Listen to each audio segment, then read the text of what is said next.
Hello, ladies and gentlemen. Welcome to another GeekVerse review episode. This time it's the Dungeons and Dragons version. I didn't think I'd be really talking about Dungeons and Dragons at any point in the podcast, but here we are reviewing the movie. Uh, I am the bard today, Kirklin Patzer. Who am I joined with? I'm the little Bradley Taylorfield. Yes, ladies and gentlemen, if you've seen the movie, you probably recognize some of these names. Of course, we're going to be doing a non-spoiler section to begin with, but before we get that, to extra begin with, we're going to release some plugs into the universe, starting off with just where you can find us, Taylor Field. Where they can Yes, find ladies us. and gentlemen, you can find us with the internet connection in the search bar. GeekVerse.ca is our home base. GeekVerseCast is our Twitter. Geekverse is our Facebook. Beautiful. And ladies and gentlemen, for the first time in a while, look what I got, Taylor. Prep these all ready to go. We You got our got her fresh in there. banners shouting out our Patreon. That is the greatest location to support us if you feel so inclined. There you get early ad-free content as well as just a plethora of other great, great, just great things. We got different tiers on there, and at the tippitest of the toppitest tiers, we have our Patreon producers: Aaron Braden, April of Darkness, Joshua Wright, Jack Grant. Look at that, all nice. First time we're using those fresh banners if you're watching the video. And yeah, just we're reviewing this on alongside. We got Mando reviews dropping weekly. Jeez, do we have any other shows going on right now? I feel like we're just coming off Last of Us, so if you watched that show, go check out all of our reviews there. That was lots of fun. We've reviewed John Wick Chapter 4. That was a hell of a good time. What else? What else did we just do? I've got the Bad Batch, Star Wars The Bad Batch finale this week. So I have Ooh. got the previous 4 episodes. Usually I do a review every 4 episodes, but since we're getting 2 episodes dropping this week for the finale, so I'm going to do a big finale of the 6 final episodes. So definitely tune into that. So Are you sad it's coming to an end? Has it I been am like a sad. really good lead It's up to the been finale? this show. I think everyone needs to watch it. In short summary, like it's incredible. It's so dark. More people die in this show than they do in Mandalorian. It's artistic how Oh, they execute some of these episodes. It's nothing like what Rebels and Clone Wars was. It doesn't feel kiddie. They have the character development is it's there where Mando doesn't have it all the time. Like you're yes. getting it in Bad Batch. So kudos. Interesting, interesting. How many seasons is that now? Two. No, hopefully get a Oh, third one. wow. I feel like Yeah. I feel like in my mind I thought it's been going on for much longer than that. That's kind of It's a surprising. Are they blur longer like Clone seasons? Wars and stuff like that.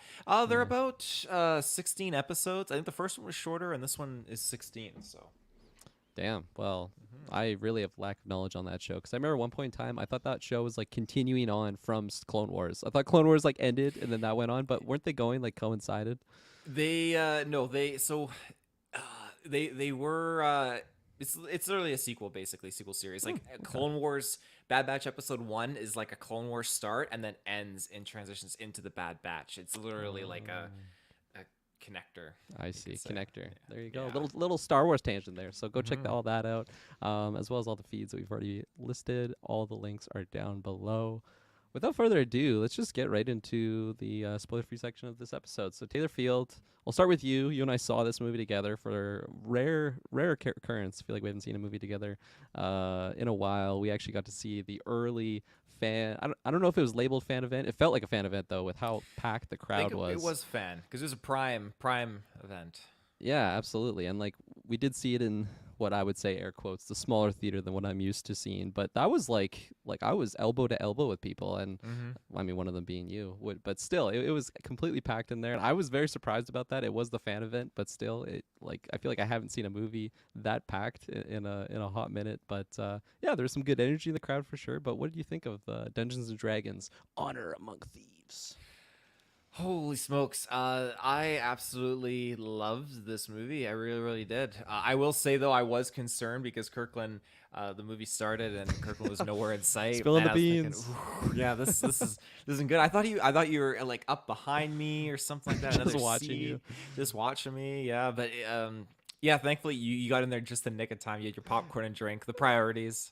as I stated, I'm used to the bigger theater, the theater on the west side, and I swear, like every single movie, they have like 17 minutes after the amount of time that's passed from like the start time until the movie actually starts. That's not saying I arrive 17 minutes late every single time, but I feel like there's some wiggle room there. Usually, I get there, nobody's in like in like the open the concession area.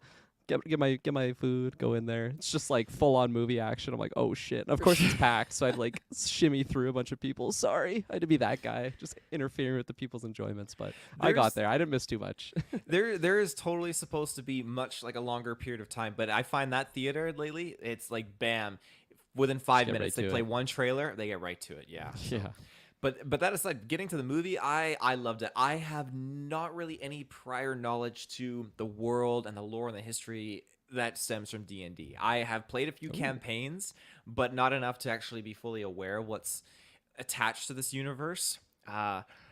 But that being said, like I've had a lot of fun when I've played these campaigns, get up to mischief, and so I kind of had that mentality going in of like, okay, what I'm kind of like thinking I want to see, what I'm expecting, and I feel like the way that they tell this story, it felt like several D&D sessions like scrunched together and like an ultimate like adventure that was really, really fantastic. There's so much going on that I really was reciprocating with. One of the cons that I had and Madison had as well was, is this going to be cheesy, humorous, corny Marvel kind of, style? And it wasn't at all. So if you're worried about this kind of having that aesthetic to it, it doesn't. I feel like it really stands on its own, while also not compromising those emotional scenes too that you get from this film, which I think is very, very good. There was a lot of humor that just really worked with me, and particularly one thing that I just was not expecting. Some things some things in retrospect where I was expecting it, and I was actually looking forward to how they're going to do it because these characters were great. I love Justice Smith. I thought he was fantastic in this, and Chris Pine. I think like his charisma and everything he brings was just jiving with me. I love the Star Trek films, the Abrams versions, and I think specifically because Chris Pine is in those films, and yeah, he delivers. Honestly, everyone, like, yeah, Hugh Grant, and we'll speak to about him a little bit more, and Michelle Rodriguez. She was just hands down fantastic in this. She needs to jump franchises from the Fast franchise to this. Just I think she's leave it making at more that. money over there than Yeah. I mean, That's she for probably got sure. paid buttload for this, but still. But yeah, I'll leave it there, and Yeah. I'll let you go. Right on. Yeah. I was someone that I feel like on that initial trailer I didn't I wasn't completely blown away by, I don't know, just on paper and like that first teaser. Just it seemed like I love D&D, which is like counter to what my initial thoughts should have been, but just I don't know, I think that trailer wasn't anything too amazing. And then it kind of just was brewing like the closer we're getting to it. Shay was really excited to see it. Funny enough, she didn't get to see this movie. So Shay was in Barcelona, better adventure than than this, but still, the movie's not going anywhere. But anyways, I definitely was ramping up excitement as it was getting closer, especially getting to this fan like early screening. I feel like that's always a special time. It doesn't really matter what the movie is. If you get to see it early, it feels a little bit more special. Yeah, so I think I've seen like a initial review for it, and it was in like that 7 out of 10 range, and it was like, okay, like that's not terrible. Like, like going into it, if it is just if it's better than okay and like pretty good, I feel like that's a win in my mind. And also just like getting to jump into the Dungeons and Dragons world. I love when oh my gosh, what's that movie with oh my gosh, I'm blanking right now, the animated one with uh oh my gosh, what are the names? Spider-Man and Star-Lord. Spider-Man, Star-Lord, Tom Holland and Chris Pratt. They're in this together. Yeah, It's animated. Oh yes. you know it. Golden Geeks. I do. We fought hard for it. Isn't it not? I'm sorry, audio listeners. You're probably dying right Isn't now. it like Enchanted something or not Encanto? I didn't want to look it up because I thought we were gonna get it quickly, but yes, that sucks that I'm blanking on that one. But I gotta look it up. that one they legitimately use like the same Dungeons and Dragons like worlds, so there's similar spells, there's similar like creatures that come on. What do you got? Onward. Onward. See, my mind was going like far away, but it sounded so wrong. I didn't even want to like pitch it out there. So there you go. Onward. There's been a couple. I mean, yeah, we got Vox Machina going on right now. Go check that out on Prime. Fantastic. All set around D&D. And like D&D, I just feels like more relevant than ever, thanks to like Stranger Things and also just other people like just I don't know, rediscovering how awesome D&D is, which is great. So I love just seeing it in like the mainstream audience. More people are just jumping on it. I got into it in just like the last couple of years, and yeah, I feel like it's something that I wish I got into earlier because it's so fantastic, especially if you have a good group. I've played enough to like recognize some of like the key terms of some locations that they're talking about, but not super hardcore to know all the enchanted items and whatnot. So I definitely have a soft spot for D&D, and yeah, I just jumped into it, and I must say I did enjoy this movie. I don't think it's like a standout, extraordinary, everybody has to see this, but I do think it is really, really fun. There is definitely some moments I was just laughing out loud. I feel like the cast helps it a lot because Chris Pine is just Chris Pine. If you've seen things that he's in, like you just like the level that he brings of like his charisma, and like I could definitely see other characters that he's played in this role, but that doesn't mean it's bad. It's the same thing with like other actors like a Ryan Reynolds that just kind of plays himself, but like they're so good at it, you just accept that. And I really like Chris Pine. I think he's fantastic. He's one of the better parts of Don't Worry Darling. And but like that wasn't a surprise. Like I was gonna get like I knew he was gonna be great. The standouts definitely were like the Michelle Rodriguez's, Justice Smith.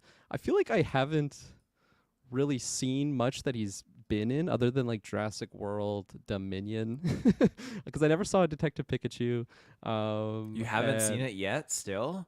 no, I never have. Oh, you should indulge. Yeah. Okay. Mm. Maybe I will. Maybe after this. No, that's probably not happening. But yeah, and then like Hugh Grant and like there were some other names in there like Sophia Lillis, the lady from It. She was really great. I liked her a lot. And I think just like the D&D element and like magic, I really felt it. For the most part, there was a couple instances, like Chris Pine's character. I guess they don't fully say that he's like supposed to be a bard. He just like has a lute, and he's like a planner. Like they don't go in too much depth of like actually naming like what his class would be. But like I definitely thought from the marketing material like that's what they were going with, and I definitely feel like from the movie I didn't feel much bardisms from him, at least to the extent that like if you're watching Vox Machina, the level of Scanlan, like that's a bard in my mind. He's like using like magical songs and and attacks and whatnot. And I feel like he definitely doesn't go that level in this movie, but still, I think for a lot of the magic elements, a lot of just the creatures and stuff that you see in this movie, you really get taken to like a magical universe, like D&D. And I was very, very impressed actually with how good like everything looked. Like it really was like top notch CGI in my opinion, with the creatures and just like because they are in this fantastical world, there's a lot of just magical things going on. And I feel like for the vast majority, like there really wasn't any moments where I was really like bothered by the CGI. Like I thought it looked really, really good. All of the magic that characters were using looked really good. Like I was very, very impressed with that. So Mm-hmm. like the production like value, like I didn't see what the budget was for this, but it looked top notch. It, like with the costumes and everything, like it really, really impressed me with just how like the scale of the epic that just was. And I feel like that really helped in just the immersion factor of like feeling like you are in this magical world. So very, very impressed by that. I thought like the overall plot was okay. Like it definitely worked for just like setting up this D&D universe that who knows, maybe we'll be getting more of this in the future. And I guess I'll end off the spoilers free section with asking you that, Taylor. Like would you want to see like well actually no, I'll say that in spoiler section so that we can go into more depth. But so there you go, that's a reason to tune into the spoiler section. If you have nothing else to say, Taylor, other than I guess would you recommend this? I'd recommend this. I think Yeah. that to what you said, the film did a great job at its CGI, its practical effects. So much was just going in its favor in this setting. I think that you should indulge in seeing this on the big screen. I really think you should, because it's not every day you get a film taking place in a mystical fantasy land like this. I mean, there's not really any, not yet, Lord of the Rings films popping off on the big screen as of late. So like, indulge. This is great for the kids if you just want to go by yourself. I have to say, like, our theater, like you said, it was packed. You're shoulder to shoulder, and Mm-hmm. it was just ripe energy. You mentioned too, there's a guy laughing behind you, and he was getting you like every time. Yeah, he was ferociously laughing, like I don't know, just a big Gimli type character in the back. Like every single humor was working for him. I feel like I don't know. There was sections where the humor was really getting me, like a good belly laugh, but then there was a lot of moments that just fell flat for me. So Mm-hmm. I don't know. Maybe it's like a 50-50, if not more, for me. But yeah, for the kids aspect, there was a lot of kids in the theater, and they were loving it. There was a little girl next to me, and she was like eating into everything. Like she was totally getting the energy. It was really fun to see. Mm-hmm. And yeah, like I think I would recommend this definitely if you're a D&D fan. I think they scratch that itch enough of going to the D&D world. It's not the best representation that I've seen D&D like translated into a I was gonna say the big screen, but specifically like Vox Machina, that's just like the top. Everybody go watch that show. But still, I think if you want an adventure like that and you like Chris Pine, I think that would help a lot. I think there is a lot of people out there that just I mean, like you said with the Star Treks, like they just really love that franchise, and if you don't have a Chris Pine in there, I feel like it's not as I don't know enjoyable. But we got Sam in the comments who is saying he knows 0% about D&D, but do you think I would still find this enjoyable to watch? I think yes. I think it definitely like it seems similar to a certain type of movie that I've seen in the past, whether it be like a I don't know. I was gonna bring up Clash of Clans, but I feel like that's less like, or not Clash of Clans. What's it called? Clash Clash of of Titans. There Clans. you go. Stupid phone app game. Clash of the Titans, where like it just feels like that scale of like an epic fantasy story. But this one's a lot more like family or like centric, and just I feel like everybody can enjoy that. Where that's probably like a more I don't know, a more niche crowd than what this is, because this definitely seems appropriate for like all audiences. Mm-hmm. I think they do a good job at really spreading that range. Like it doesn't like the jokes don't feel too kiddie. There is moments when maybe they do, but like there was moments where I feel like they were doing a more adult joke, and it was just like a nice healthy balance there. Would you agree with that, Taylor? I would definitely agree with that. Yeah, I think, Sam, in terms of knowing 0% about D&D, you could go in and thoroughly enjoy this film. Yeah. I think that's where a particular franchise like this can really hit some strides, because whether you're based on Pokemon or like, I don't know, Lego, like, you can create a narrative and a story and characters that anyone can get attached to. So Absolutely, absolutely. So yeah, I would definitely recommend this movie. And without further ado, we're gonna jump into our spoilers here. So we're gonna take our first ad break, and then we'll be back to discuss fully D&D. All right, we are back. Taylor Field, is there a particular location you were wanting to start for this review? I guess the kind of general narrative. So the trailers, I like that the trailers sold us on a different plot, where it's like, hey, we helped the bad guy, or we helped the wrong person steal the right thing, and now we got to go and steal that thing back and all that jazz. I didn't get that at all in the story. It was so much more emotional like that. They're not just thieves. Like, he's actually a really, really good guy, and he is trying to do this to bring his wife back, and he gets He's not a really played. really good guy. He's left his He's a good daughter guy. like multiple He's times. he's a harper. He was a harper. So I'd say he's a Doesn't really, make really you a good good guy. guy. Just because you're like I don't know, authority figure doesn't mean you're a good individual.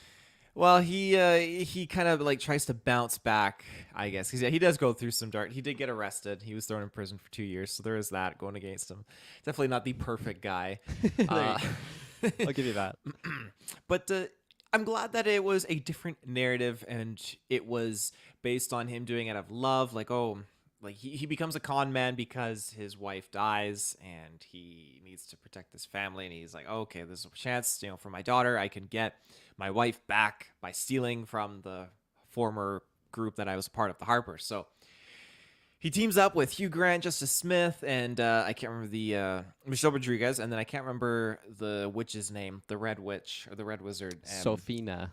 Sophina, yeah. So they go in, and Sophina's got her eyes set on something else entirely. Her big eyes. Her big eyes, yeah. The So eyeshadow. there's a thick eyeshadow on there, a lot of charcoal. So she sets them up basically, and he takes the fall along with Michelle Rodriguez, where they go to prison. But again, I like this narrative where he just wanted to get to his daughter, he wanted to get his wife back, and ultimately, like he was out of the game. But that's really the kind of thing that swayed him and pulled him in. Whereas the trailers just made it sound like, okay, they stole something and they wanted to steal it back from the bad guy. And we just had all these adventures thrown in here. And I wasn't sure how I was going to take the adventures that we got to see in the context of the trailers and what the trailers narrative was trying to sell us on. But overall, I just think that their journey was fantastic. Yeah, like the because I feel like there's a couple times in this where our cast and crew have like different objectives. So it's not just like one set quest. It ends up being, I guess, mostly that, but like still, even by the end, like when they have to stop the like the red wizards, that's not even their like initial quest. It just like ends up they're there. They're like, okay, we should probably do the right thing here, and then they end up saving the day. But that isn't their main quest, and I feel like that's something that really makes this feel like a D&D adventure, because you might have like an overall objective in like your D&D campaign, at least in my experience, but there's so many little like side quests that you go on that ended up going on for a very long time, just maybe in the nature of the actual campaign setting or whatnot. But I feel like there's a lot of times in this where like they have to escape prison even though like they don't actually go through like the escaping prison part. That is the end result that actually happened. Like they did escape prison and they are wanted criminals for that reason.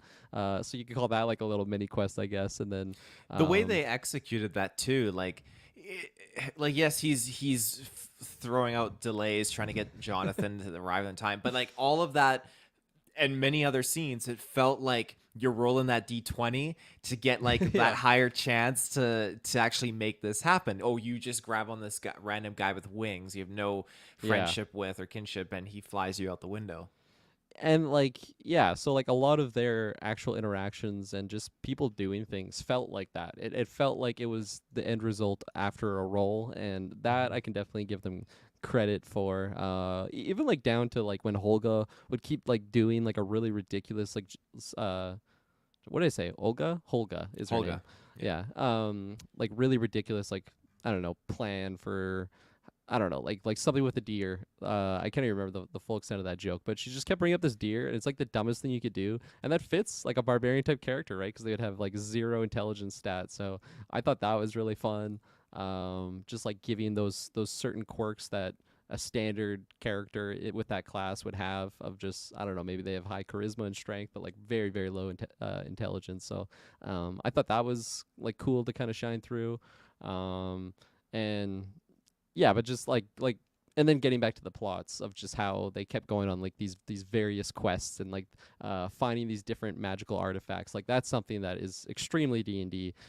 So in my opinion, I think they definitely captured like the D&D just heart and soul. If I'm gonna use those extreme examples, but like I'm not the biggest hardcore D&D player that's been playing for 20 plus years, so maybe like the hardcores were maybe disappointed, but even like I feel like that isn't the case just from the overall vibe of our theater, because there was people like, I'm not saying dressed up in costumes, but like I saw a lot of D&D shirts and a lot of people were just totally like buzzing after the theater, and that doesn't happen at least in my usual theater going. There's not a lot of people just like huddled around after the movie like talking about certain things, and I felt like there was a lot of those moments. So I am excited to just hear the overall just other people's opinion on this, because this definitely had a positive reception in our theater, and I think a big part of that is capturing the magical essence that is Dungeons and Dragons.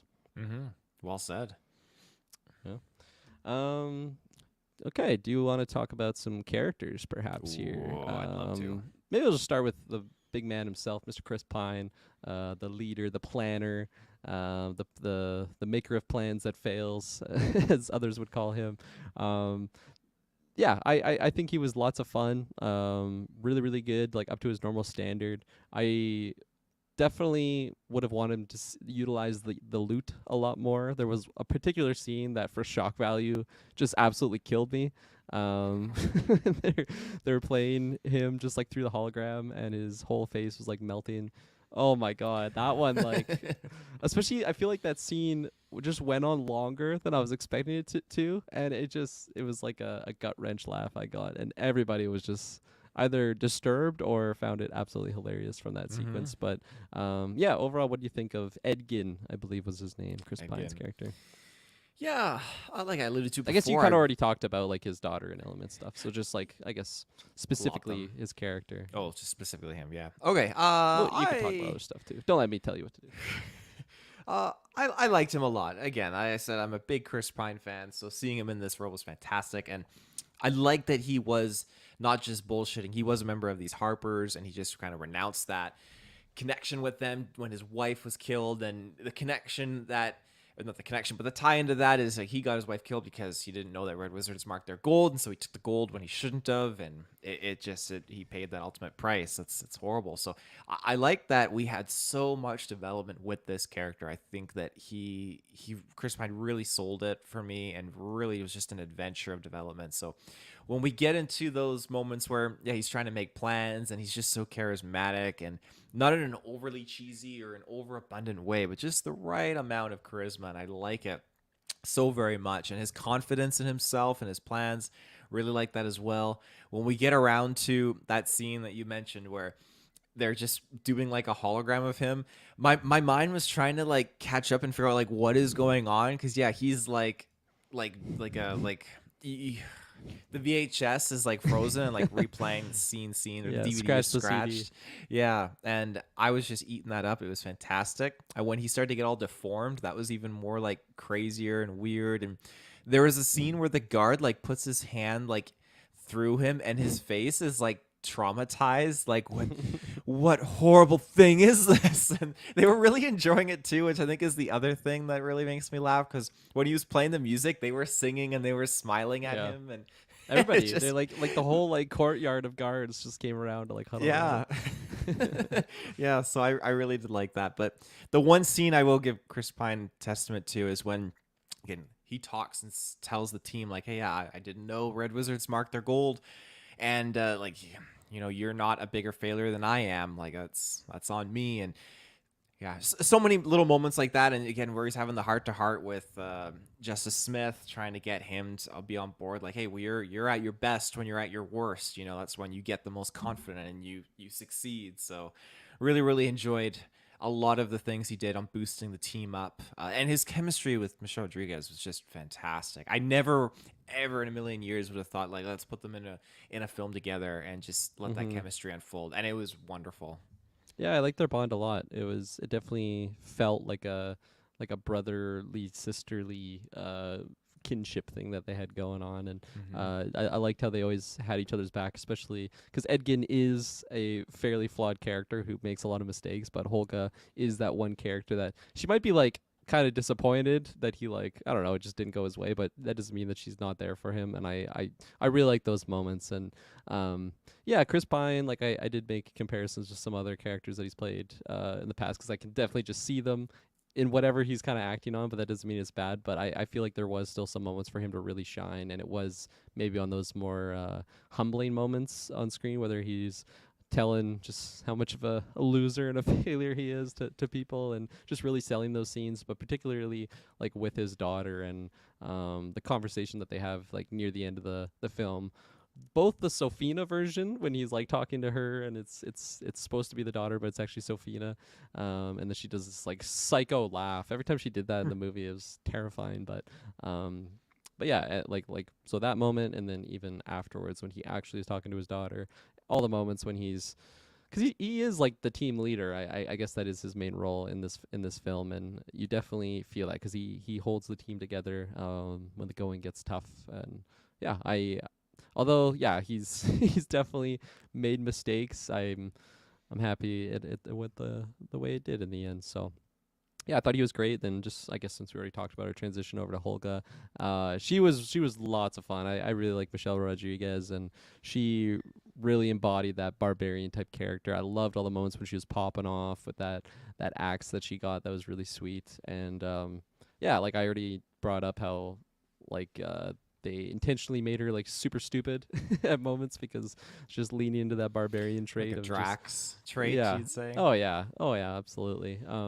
Just like yeah, that dumb barbarian brute who just thinks with their fists or their muscles before their brain, and but like there was still a lot of moments for her to really shine and have heart, and I did like how the end decision with like the resurrection tablet, like it was all centered around that relationship amongst Edgy and Holga and the daughter Kira, because I did really like that dynamic and how kind of like the whole mission in Edgin's eyes is to get this tablet to bring his wife back, and I did really like those moments when like Chris Pine was.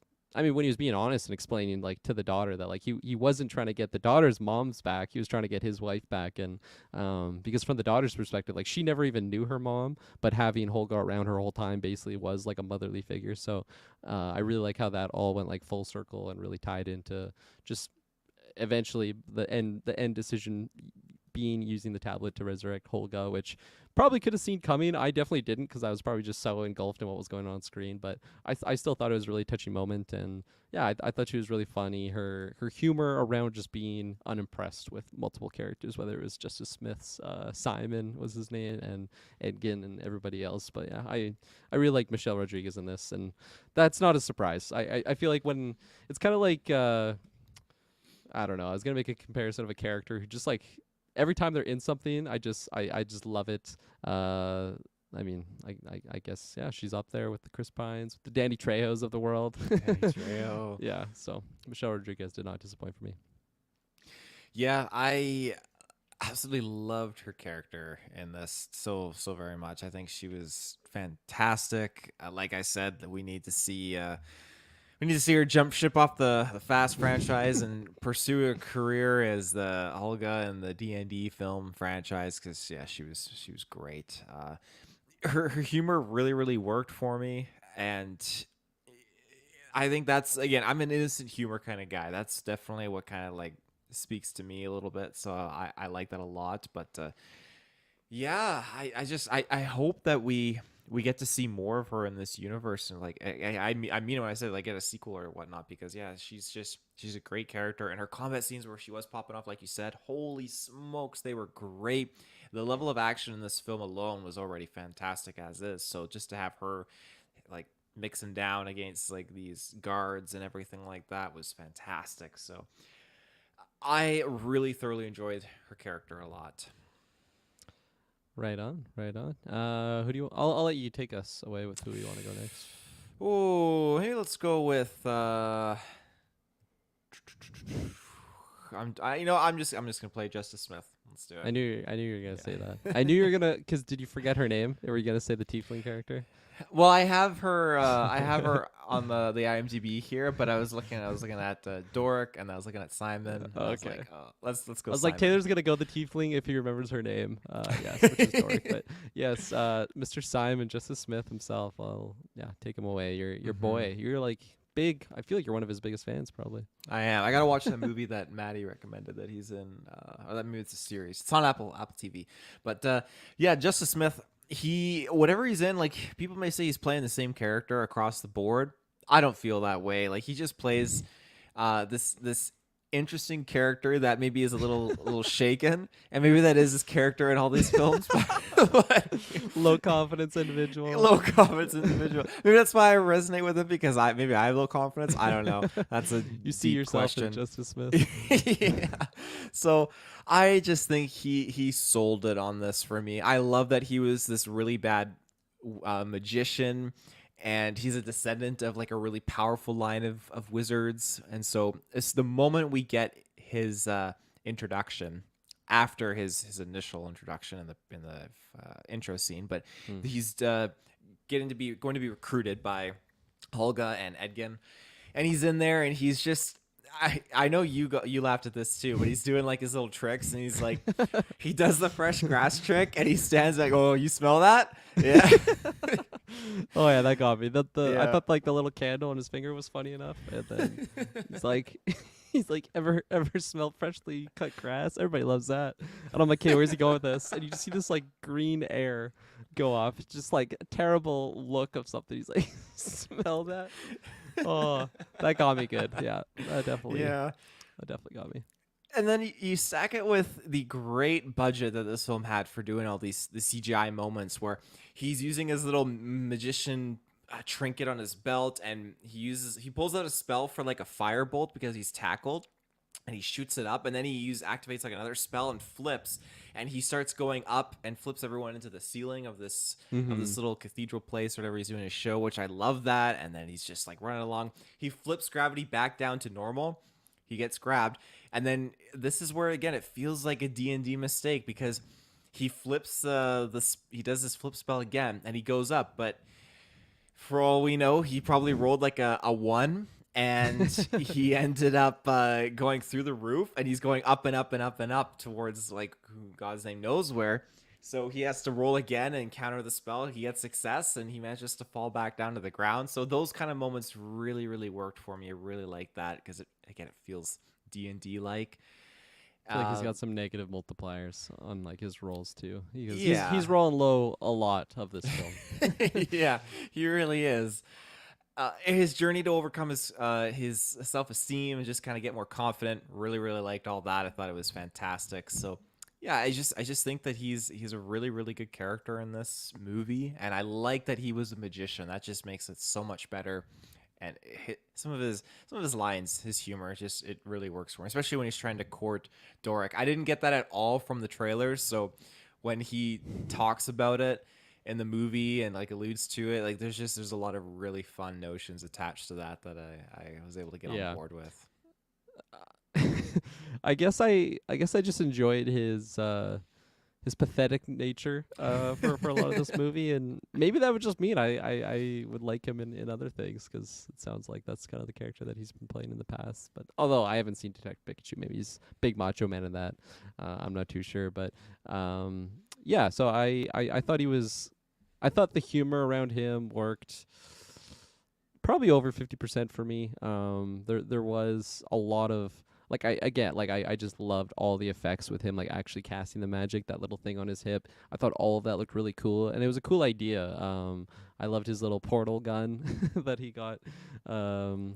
Bradley's old walking stick. Forget that character's name, but that was really cool to just see that in use. Even though it was just like basically the exact same thing as the portal gun, doesn't mean I don't want to see it in a live action movie. And the effects of it looked really really cool, and just how they utilized that was really fun. But getting back to Simon, I did like the. I don't know. It's not the deepest like overcoming story. I feel like I've seen that many times where he just kind of has to overcome himself and like his own fear, and like you realize that he himself is what's holding him back. Like then he can like go beyond and further. And I've seen that done many times.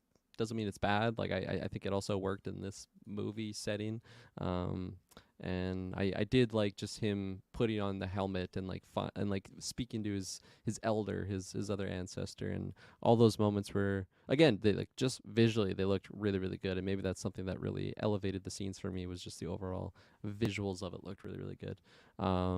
Yeah, I thought he was fun, and it was cool to have a sorcerer amongst the crew, even though there's one that I don't know. Maybe next time we see him, he's rolling a lot higher. He's rolling some criticals and whatnot. But yeah, and then yeah, maybe we'll take our first ad or our second ad break here, and then jump on to the other characters. So we'll be right back. All right, Taylor, do you want to go to the Tiefling? Let's go to Tiefling Doric, his old flame, Simon's old flame, His old or flame. flame to be, perhaps.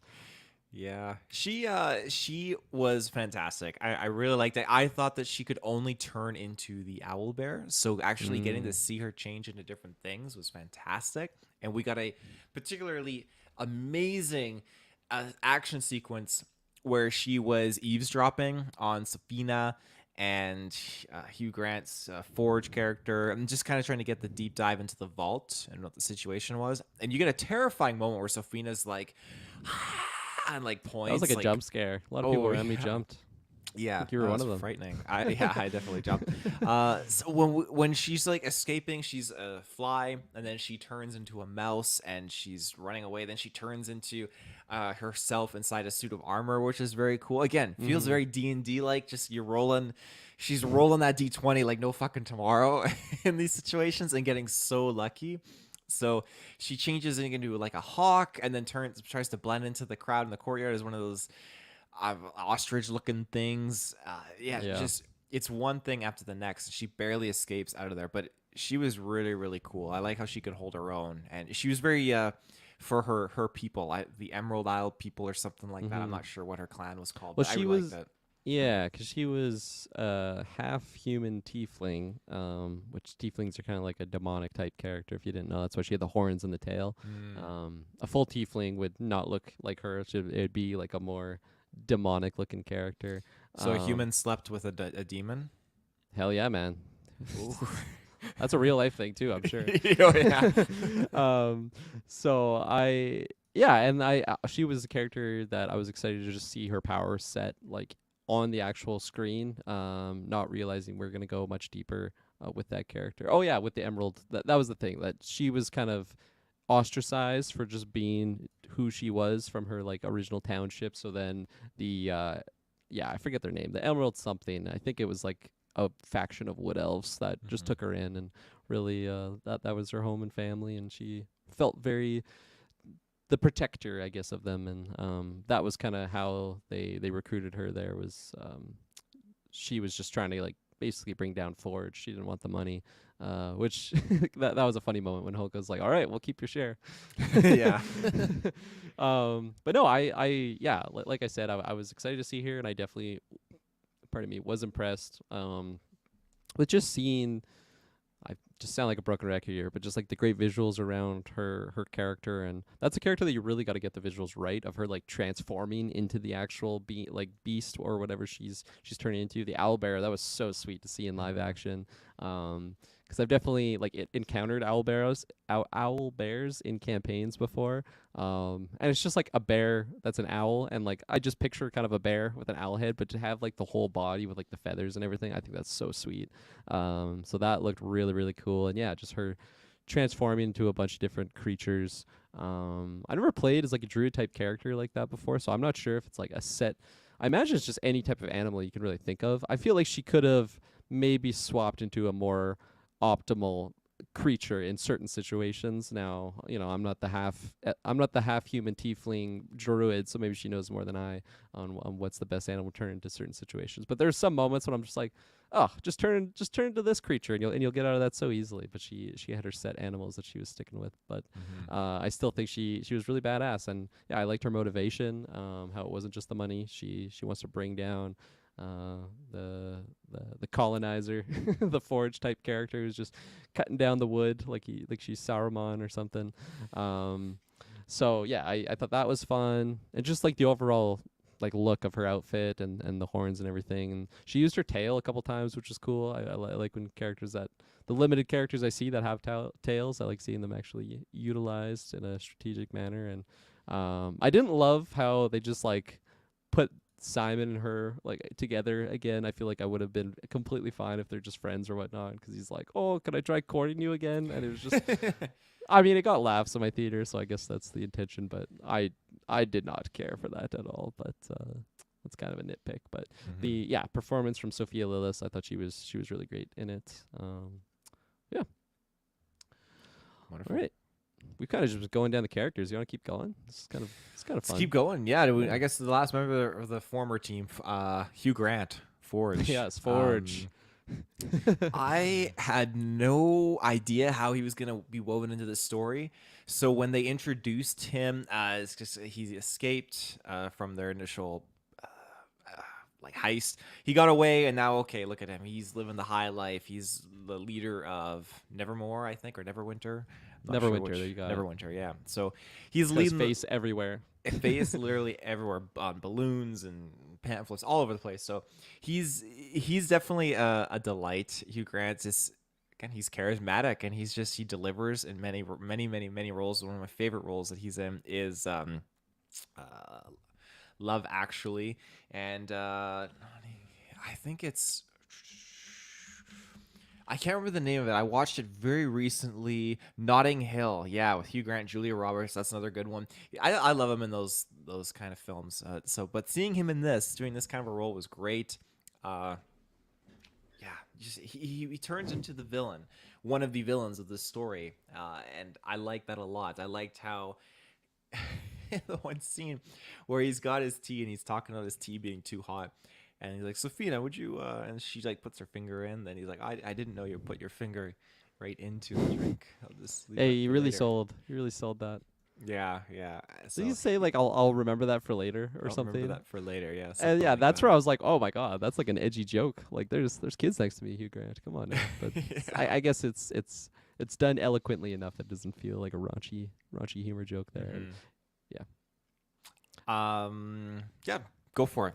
yeah, Hugh Grant. I completely forgot he was actually in this movie. So when you see him in the flashback sequence, he has long hair and a ponytail. I just like his like goofy face that he had on like in those flashbacks because he's just this like I don't even know. I guess he's like a charlatan type character. That's kind of how they were describing his class, air quotes. But yeah, I just like burst out laughing because I'm like, oh my god, Hugh Grant's in this. Like this is gonna be hilarious, and I had no idea that he was gonna be the evil turn. That was kind of fun of just like that realization that for I think they were in prison for like 2 years. So for two Yes. years, he's just been like he just like took this treasure and just completely been profiting off of it.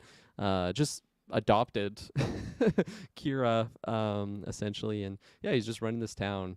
I thought that was fun, and it was the type of character that I feel like really benefited from having an actor like Hugh Grant like in the shoes of it. Like if he was I don't know. Just saw John Wick. So if he's like a more Marquise type, or he's like kind of like really getting like mean and aggressive at certain moments, I feel like I wouldn't have believed it. Or I don't know. Maybe I'm not giving him enough credit. Maybe he would really be able to sell those scenes. But from my experience in Hugh Grant, this just felt like a really fitting role for him, and I thought he was great in it. There was a lot of moments when he was like not even really intimidating. He just it was frustrating when like he was on screen from like the point of view of like our protagonists because he's just in this position of power, but he still just like seems like this kooky character you just want to like kind of strangle for like screwing you over, but he's still like this person in a high position that he has all this power and influence.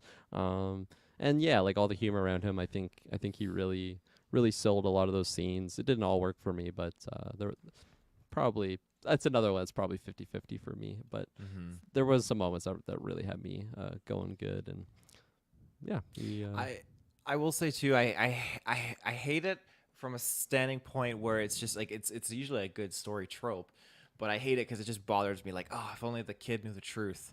And I say that speaking to how yeah, Hugh Grant's Forge just kind of took over Kira and like took her in, but didn't he acknowledges the fact too, like he didn't care for her at all, but then he started to really care for her, and you could see that represented throughout the film where he does really care for her, but he's easily just manipulating her and all that yeah, jazz. So I like hate when you have that position from a kid. oh, absolutely. And you actually kind of reminded me of something that I felt like might be a minor con, but I feel like there was some moments when it could have been clearly like I don't know, certain things could have been clearly averted if people just like said the right words or like conversed in a certain way. And Mm-hmm. we've had that many times with like Harry Potter and like Sirius Black in that first appearance, a first appearance. He's just like, "Give it to me, I'm gonna kill him," and it's like Yeah. it's never at like any point. It's like, "Hey, let's like talk about this," and you're like, I'm not a bad guy. Like it's just so easily could be like just fixed with words. But pardon me, maybe there was maybe that's part of the story element that like the child is so just upset that like her dad left her. She doesn't even want to hear him out or anything like that. Like she is just believing the worst case scenario as a fact, like without even like thinking about it really.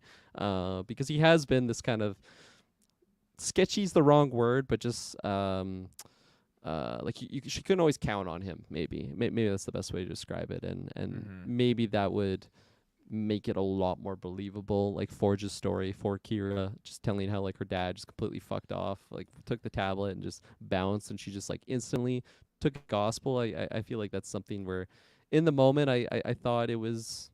I was like, really, but maybe she's just a youth member. She's After part of the two youth. years, I'm part of the youth. After 2 years, I think you could easily be swayed about your position on your remaining parent and all that. So, but Yeah. I mean, I guess it depends. Obviously, he rolled a very high. He rolled a full 20 there and convinced her. So, Forge. Yeah, I yeah, natural 20. yeah.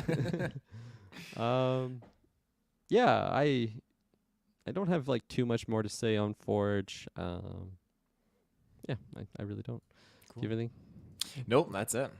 All right. Going down the list here, we got Zhang. I think that's what they called him. IMDb, it's like It's an X. XENK. Yeah. Zhank or something like that. Zank. Because in the Zank. movie it sounded more of a Z, like a Z Zed. accent. Z Zenk. if you're in the Zenk. Americas. Yeah. I'm good with Zenk. That sounds appropriate. Zank. Yeah, so have you seen this guy in anything before? No, I haven't. He was in season 1, I think, of Bridgerton, on Netflix. Borderline porno show, a lot of sex, and I think it's off of a book, but it's still pretty good. And he was really good in it, and that was what I'd kind of seen him in. And then he didn't come back for the next season. Can't remember if it was season 2 or season 3 because I don't know. I think he just wanted to chase more movie roles, and this is a movie role that he's in. And I think he's been in a couple other things since then, but I really missed him in Bridgerton because I really liked his character. But so it was cool to see him here, and because I did like his performance in that, I was excited to see him in this. His look overall was just absolutely awesome. I loved his like paladin armor. That was so badass. All the details on there, and I don't know if they like really showcased him a lot in the trailer, but I was kind of surprised that he was this character that's just super like by the book, super like but super like awesome. Like everything he kind of does is like amazing, and he just like wins everybody over. He's just this like living saint essentially, where he just like only does good and everybody loves him. There's really not like a bad bone in his body. I did not know that coming into it, but I thought that was a really fun dynamic to have, and especially just him being in that situation like around Chris Pine, or sorry, Edgin, who was like again, he's seen a perfect character and he is not a perfect character, and he's just like jealous by like there's no way you can be all these things, but like everybody's just totally sold by him. I love that moment too when because I can't remember like what faction Zank was, but A Edgin Thane, was I believe. a Thane. Thanes. Yeah, so he was like super against them from the past or whatever, and he's like, okay, we got to figure out another way to get this because he was a key in their quest. Essentially, they defined him to get. I think it was for the Helms location. I believe that's what that motivation was. But he's like, no, we're never gonna find them. Like they suck. We're not gonna be able to trust them or whatnot. And every character in the party is like, no, I've heard of him. Like I know where he is. And then every character, even down to Holga, is like, no, I actually know where he is. Like my cousin fought with blah blah blah and said, and like everybody's just like, yeah, he's a really good guy. Like I found all of that humor really good. It was probably a lot of just Chris Pine like reaction to it. I was really eating into it, but his performance, he's not in it like a ton for this movie, and he doesn't show like a big range on purpose because he is this just like super all good character. But I really thought he did a great job at just showcasing that like very stereotypical paladin type character is just like all by the like he even makes Edgin like swear that he will like take all the treasure and like distribute it to the people, which he ended up doing, which was nice. He's a man of his word. Maybe he is deep down a good person, but I thought all of that stuff was really good. He got some moments to really pop off. The action sequences in like that hell realm, I think it's called like the Everdark, they called it.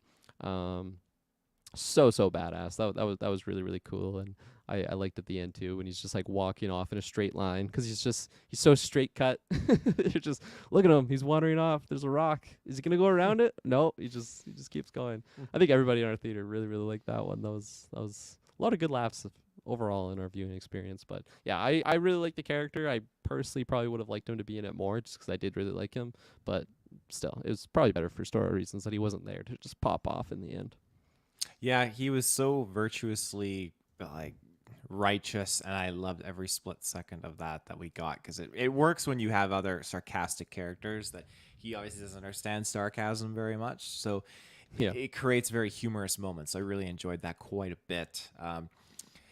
Zank as a character was fantastic. I was curious how he was going to fit into the story again, and I really found him to be all the characters I really enjoyed. But again, he is another one that I particularly liked a lot, and I'm glad he wasn't in that final battle. As cool as it would have been to see him in there, he definitely felt like super overpowered throughout the journey. Like, it didn't feel like he was necessarily a character. I guess it felt like, okay, we just somehow like recruited and got this guy who's joined up with us now, and he's part of the campaign, but like a really OP character in the campaign or something like that, if that makes sense. And he's just now he's done what he did, and now he's leaving. So go for it. I was just gonna say, I feel like I've interacted like that NPC type character before, where like your DM will just bring in this character that's kind of with you for like a party, and sorry, for like a session, and he just kind of bounces. It felt like that, where like you just get like a really good bond with him, and then he just leaves. It's like, oh my gosh, the legend of Zank. Absolutely. I also really did enjoy when, again, they show how he was kind of introduced. It was like a few hundred years ago, where he's walking up towards one of Holga's former brethren, and he like caressed this guy's cheek and like took the helmet away and was gonna keep it safe. And that scene where he's just like, it's a cool scene because there's all the whole war in the background with the black dragon, all that kind of stuff, and he's just like charismatically, I'm saying charisma a lot, but he's walking like confidently, I should say, towards this guy who's dying on the ground to take the helmet. And then that scene is recreated again at the end when Hugh Grant is running away, and he's like this bloody chalice, and he's got his big fucking goblet, and he trips and falls over this ledge. And I think it was just because I wasn't expecting it, but you see this light glow in the mist, and you see Zank walking up in the same stance to Hugh Grant, and he's just Hugh Grant again sells that scene. He's just got a really humorous kind of facial expression to him. But yeah, Zank was fantastic, and like you said, in the Underdark, the pop-off sequence he was doing was great against those other like dark wizards or red wizard soldiers or other things or whatever. Yeah. And then when the They're red just like dragon, undead soldiers. yeah. And then you have the scene with like the red dragon, who is fucking incredibly funny, but he jumps up to save Edgin and like smashes his sword into the skull. He's like, oh, you do the same for me. And normally I don't laugh at that kind of stuff, but it really got me. So Yeah. Both actors really sold that moment. Yeah, they had the very fat, pudgy red dragon. I thought that was just ridiculous initially. I thought it was just only like for humor, but it actually was like a full on like combat sequence, and it was very, very fun. I really liked it. And again, man, visuals, like it looked amazing too. Like I really was not disappointed at any point with the magical beasts or creatures. Really, really looked good. I was very, very impressed.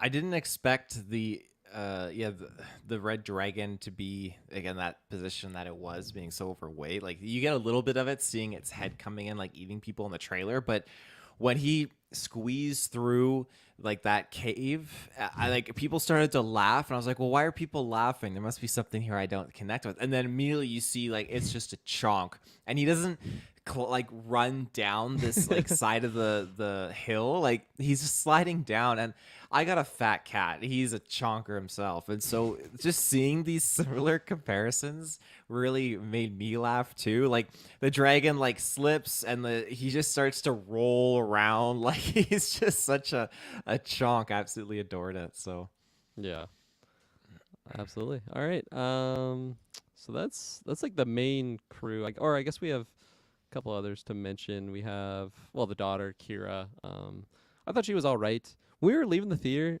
you said that she was. I mean, I don't want to misquote you here, but did you say she was the same lady from Last of Us? Because I looked it up, and it is not. That's definitely it's not false. I thought so as well initially, and then it was kind of I don't know, give me an itch. So I looked it up, and it was like, oh no, totally different character.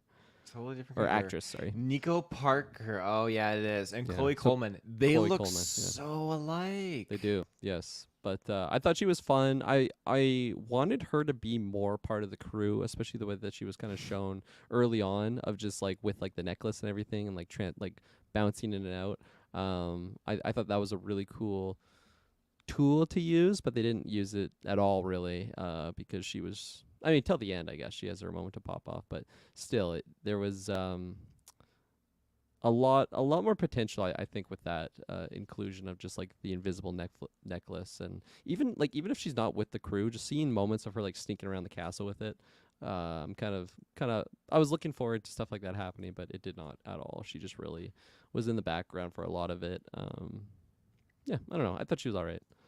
Yeah. Again, she got played by Forge, but yeah, no, she was pretty awesome. I like that she had that trinket, yeah, turning herself invisible and whatnot. I thought she would have a larger role in that final battle as kind of like redemption, I guess you could say, for missing out on the other stuff. But wasn't the case. But still, she served her role well as being a a developmental point for Chris Pine's character, Egan, I guess you could Mm, say. So yeah. good point. Good point.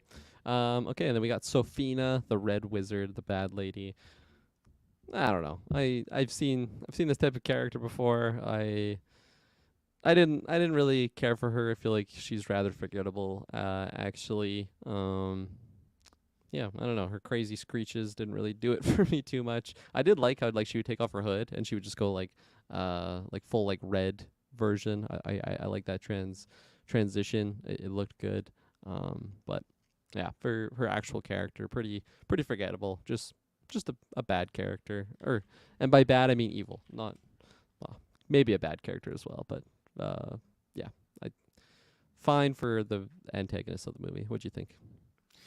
Yeah, I she looked very familiar to me. And yeah, I'm just pulling her up now. Daisy Uh Head is her name. Daisy Head is her name. Yes. And so I saw her in the redo of Wrong Turn. She was in there. Oh, And then she was also in Underworld Blood Wars. oh wow. Yeah. I've seen one of those movies and I listened to your review for the other one. Oh, I've there we go. not seen her in anything else though. She's definitely been in a few other things, but yeah, she as a character very interesting. I was definitely freaked out by her at some points throughout the film because she was just either like screeching or howling, and she had her own motives too. Very cool scene where she's like talking to her boss, and he's like conjured himself in the dark doorway there. Ugh. Very very That cool. was So terrifying. That was really yeah, cool. yeah, and she's like turning her robes Part of like the ship. from red Part to of the black. ship. Part of the crew. Part of the That's what crew, he yeah, said. yeah.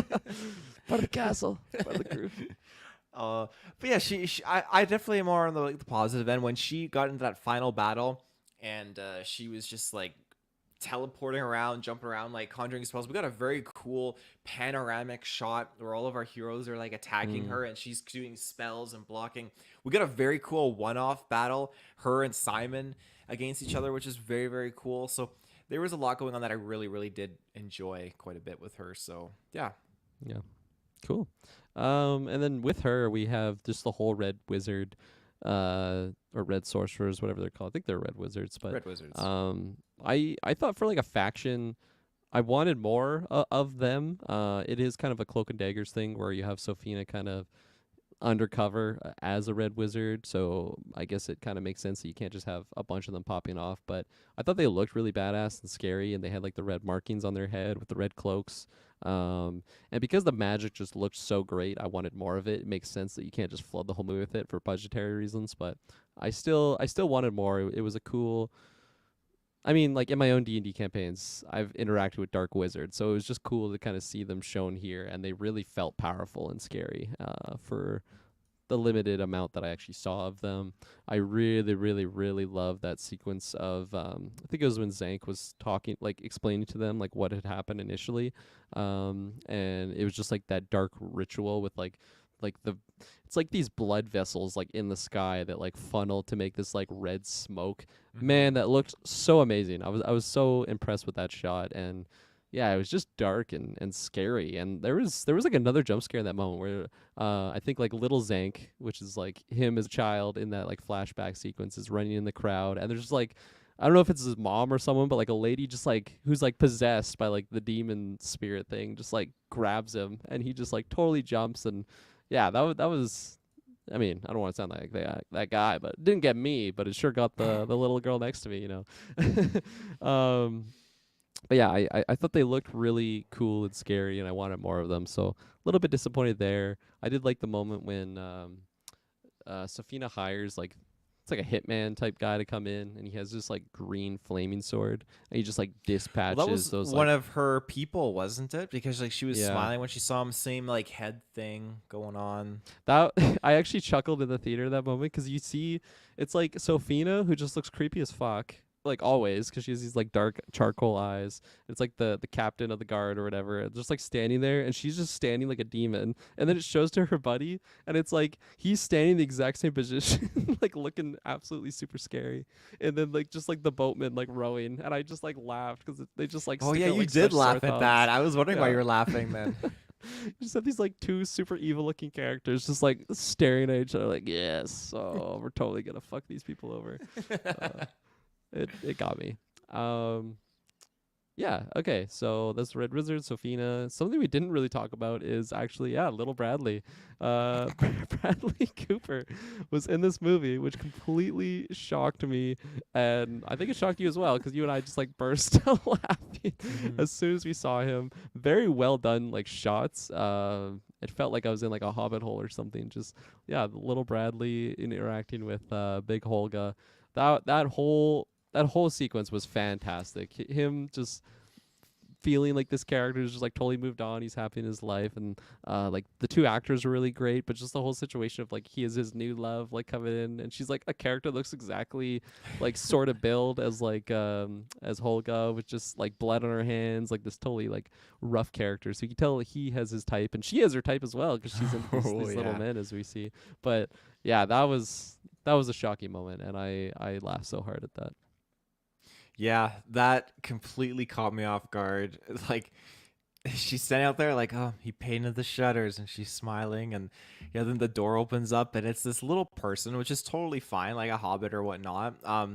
But then like you're trying to focus in and you're like, oh my god, it's Bradley Cooper. What the fuck? And they do this he must have done it on his own, but he's talking very innocently like this, like, "Hi, Holga, it's good to see you again." I'm thinking, "Fuck." His size is matched by the way he's talking, Yeah. and Oh yeah. I laughed even like when it transitions to that other scene and he's sitting in the chair and he's just got his little legs. He's like this cute little thing that you just Holga would pick up and put in her pocket. And I think that's exactly what they were trying to go for here. And so when his new wife comes in, exactly the same like character, D&D creation sheet as Holga's character. Uh, yeah, it's just you get this very pivotal moment in their development where he's talking like, yeah, I don't cry myself to sleep every night and stuff.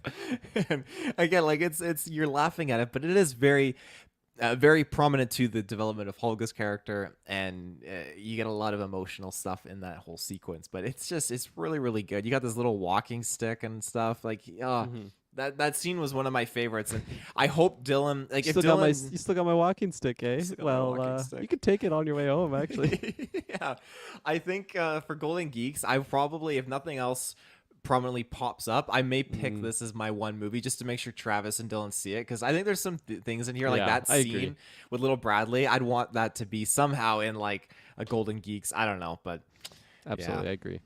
Hmm. I agree. Okay, yeah. So that we hit the main hitters, I think. Really. Everybody else was kind of forgettable. So, closing out. Like, do you have certain scenes, things that you want to shout out? Yeah. Yes, the sequence where they had this spell from Justice Smith's character, and he had to conjure it, and basically it would allow them to speak to the dead for 5 questions, and the Oh dead yes. person would die. Now, the moment that Justice Smith said the rules, I immediately thought, okay, I know they're gonna play on this, and I really got excited because I thought these characters are great so far, and I really want to see how this goes. And it didn't disappoint when the first guy was awake. It's these one-worded answers, and Justice Smith is like stop doing that, and like, because, okay, context. Chris Pine was asking questions but the questions he was asking was directed to Justice Smith, but the dead guy doesn't know that, so it counts as questions. And so Justice Smith is like, don't end that sentence by saying okay. The dead guy's like, I didn't, and he died. It just fucking got me. Yeah, Holy shit. that sequence, that like, I feel like for all of the dead interrogation, that was like majority of the humor worked for me. But that first guy, 100%, it got me. I was same thing with what you said though. Like I knew it was coming. I knew it was gonna be like, oh, is that okay? And then he's like, yes. And then like he just answers the question. But still, just like the actual execution of it was fantastic. And again, like the undead creatures, they looked really good. They did a good job with like the natural prosthetics for them. And in that scene too, I loved all that stuff with the questions, but I also just love like the flashbacks of hearing like the particular characters' interaction with it, like how they died, and then like the story would just end. It's like, yeah, and then it faded to black, and I don't remember what happened. And then he's like, they like check, he has like no legs because he just like got completely chopped in half. Like all of that stuff was really really fun. I really like that sequence for sure. Yeah, I couldn't agree more. That was actually how they ended the mid-credit scene, That's right. where they had just one of the guys that you saw Poor in the movie. guy. Yeah, didn't get his fifth question. Absolutely. Anything else to shout out? Oh, I think that's it. All right, I got a couple quick ones to shout out here. And we already talked about a bunch of them, like the undead interrogation. I had the red smoky stuff written in my notes because I just really wanted to shout out how cool that scene was. Happened a couple times too. It happened at the end, and man, it looked really scary and cool. I really like the labyrinth sequence actually when they're running through, kind of like a Maze Runner situation or Goblet of Fire, where you just have like a bunch of different factions, and it was cool like seeing how it was like a mirror image of kind of like them. Like they had like a cast and crew that was like similar, like different classes. Some were like dwarves and whatnot going through, and they had these like I think it's like a chimera type beast, like hunting them, and with like the holographic images that it was shooting out. Cool. I thought all of that was really really cool, and again, it looked good. So, all that stuff was sweet. I really liked Doric's like slingshot thing that she had on her wrist. I thought that was really sweet. She utilizes it a few times there. And like just on that note, like throwing out just her agility. Like I really like just seeing her pop off in certain sequences, whether it was transforming in and out of her human form or animal form. She was really just popping off for a lot of moments in this, which was really fun to see. The Underdark we already mentioned, but just bringing it back, I thought all that stuff looked so sweet, and just that like environment was so badass. It was I really liked that sequence. I really like the stone dragon too. We saw that in the trailer, but Sophina like just cast like a conjuration spell or something on like the stone dragon, just comes to life, and yeah, it looked so good. And it was a cool fight scene. It really felt imposing and very stone. All right, that's the end of my notes there, and I was gonna pose you a question, and then the spoiler. Oh, did you have something to say there? You reminded me of something. I'm just gonna quickly interject do it. with.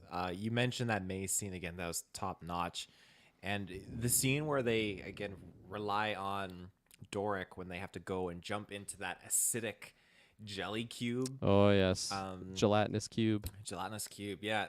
Again, this is just a great example where it feels like D&D because she had a plan and she rolled that D20, hit that natural 20. Yeah. It was so cool because she went in. You know, it's pushing against you, but with you, your overall mass, if you shrink down, that's going to like it's gonna kind of like slowly gelatinously kind of close in. It holds the form for a little bit. It holds the form, yeah. So she knew that these things were dropping down, but she managed to turn into a snake, slithers through, and actually gets to where the hole she created from her finger, and she slithers out, and then she pulls them out. That was just very cool, and I felt like, okay, like it's just another one of those situations of a plan that works, exactly like how this random plan of conjuring the portal in the mirror, putting it in the carriage, getting into the room, like it's sky's the limit to your imagination, right? No, absolutely. Yeah, that's a good point, because there was a lot of moments where it seemed like someone's just wild idea that they just thought of in the moment, which is basically all D&D is, and then it ends up working or not working. In the case of the movie, it seems like our characters they got the good roles when they need them for sure to keep them alive to get them to the end. But all that stuff was really good. Very risky though, jumping in the gelatinous jelly, especially just seeing what happened to the previous guy. Like he just completely slowly melted away. Like, ugh, I don't know if I'm trusting Doric, but I guess desperate situation. And yeah, the carriage scene you reminded me too. That was a really fun sequence too, and just the realization that there was like two different vaults, air quotes. That's like two different locations that they're kind of going to. I thought that was a really good like, oh shit, like this is not exactly going to plan. I thought that was lots of fun. Um, yeah, and then so in closing, I was gonna ask you this in the spoiler section or spoiler free section, which is not the best place to have it, but Taylor Field, this didn't end on a super big cliffhanger or anything, but it definitely just established like a world within within Dungeons and Dragons. We have the faction who's still together, the thieves or whatnot. Do you want to see more of this? Could this be something that I think you want to see no more of this? I think I know that answer, but could you also just see this being like a starting point for like a, I'm not gonna say the word multiverse, but just something like this is the D&D verse where we're like sticking around with like these familiar locations, or would you just stay under the Dungeons and Dragons like main title thing, but and then just different stories within the universe? What are your thoughts on that? Think it's plausible? Oh, different stories in here would definitely be enticing. As long as they don't run the risk of recreating what they've already done with this film, but Yeah. again, you can counter that with sequels too. I would say the sequel route because I think our group of characters have great chemistry with each other, and I want to see more of that. And Yeah. they've created a successful starting foundation with these characters and the storyline so far. So I think you build off of that and add a little bit more to the overall world that you're establishing here. So I certainly do want a sequel. I think Yeah. there's so much more to explore. And just really kind of like deep dive and tap into. So yeah. Yeah, I think the sequel entirely, well, obviously entirely depends on how well this one does. If it does really good and all the actors are down to come back, I think that's sweet. I definitely like this enough that I would want to see more of it.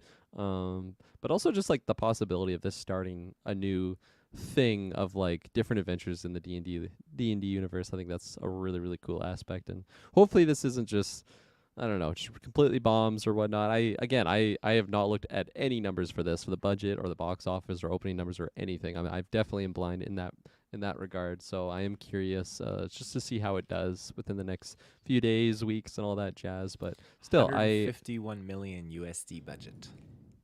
okay. Do you see what it was opening box office? For just the one day. Ooh, that's a good question. Actually, it's not even out yet. What It's am I not even talking out yet. about? We saw it early. Oh my god, I completely forgot. Okay. There you go. We will be back with some more numbers. No wonder I don't know the numbers. There you go. That makes so much sense now. This is a review from the past. If you did not know that already, so yeah, I don't think I have anything else to say really. So I'll start us off. I think I'm gonna give this one a 7.75. No, 7.5. 7.5. 7.5. I liked it more than just like a standard 7. But I think it's just there was there was multiple moments throughout it where I just kind of felt flat. Either it was for a story reason that I just like, I don't know, it was something I'd already seen before, and it wasn't very particular to like the overall Dungeons and Dragons verse. It just seemed like a, I don't know, a story point from a movie that I'd seen many times. Humor didn't completely hit with me at all times in the movie. But I still think it was a really good time, and I am really glad I saw this in theaters, and mostly for the visuals. The visuals really blew me away. So that's where a lot of my points are coming from. Just being very impressed with the actual execution of it all. Like, this is a long movie too. It's 2.5 hours, and I think for the vast majority of it, like it does, like it feels like an epic adventure. And I think the length, like I don't want to say it zooms by, but it definitely doesn't drag at any portion. It feels like an appropriate amount. Like I don't know if I analyzed it, I could probably find some moments to trim some fat here and there to save some time, but I still think it's a completely fine runtime for this movie. But yeah, I had lots of fun with it. I'm excited to see it again on VOD. I probably won't be going out to well, actually, that's a lie. I am going to be seeing this in theaters again once Shay gets back from her Barcelona trip. So yeah, Taylor Field, what'd you think of this? I mean, Yeah. we've just been talking about that for the last hour, so never mind. This film's just fantastic. I think it's great. It's a delight. I I mean, you've come this far, so I imagine you've seen it. If you haven't seen it, you've been spoiled, and I think you need to go and watch it in the theater. Seeing this movie in the theater was great, though. I would not have it any other way. This is definitely something I'm going to buy a hard copy of because I really, really enjoyed it. I'm going to give it an 8.5 out of 10. The only reason I'm not going a full 9 out of 10 is just because, yeah, like you, there was definitely some humor that wasn't jiving for me. And it's not a takeaway either, having Easter eggs. Like, I think that's great for the community and the fan base that's involved with it and can kind of like jive with the funness of this universe. So that's not a takeaway at all. It's just really the humor and well, maybe I'm being a little bit too harsh and giving it like saying 8.5. That's very high. 8.5. It is high. I feel like I would give it higher because like I did really enjoy it, and my only real point is just that I didn't really enjoy all of that humor. I didn't find like 2.5 hours. I thought this was like a blink of an eye. It just went. I'm gonna retract my 8.5. I'm gonna go a 9. I'm gonna go a 9. Risky. 9 out of 10. I really really did enjoy this movie, and I would happily see it again in theaters if the opportunity appears my way. So we'll see. But yeah, I think that go see this movie. Take your friends to it. Take your family because you'll have a good time. There you have it. All right, ladies and gentlemen, thanks for joining us for the review. Make sure to check all the affiliate links and all that jazz for more content. Till next time, it won't be boring. Bye bye.